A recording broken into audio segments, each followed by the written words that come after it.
ദക്ഷിണ ഇറാൻ ലക്ഷ്യമാക്കി ഇസ്രയേലിന്റെ ആക്രമണവും ഉണ്ടായിട്ടുണ്ട്.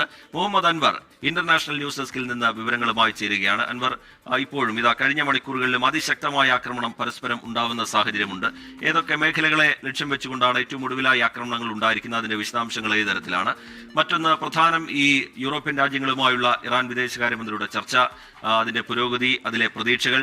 ഇന്ന് UN രക്ഷാസമിതി ചേരാൻ പോകുന്നു.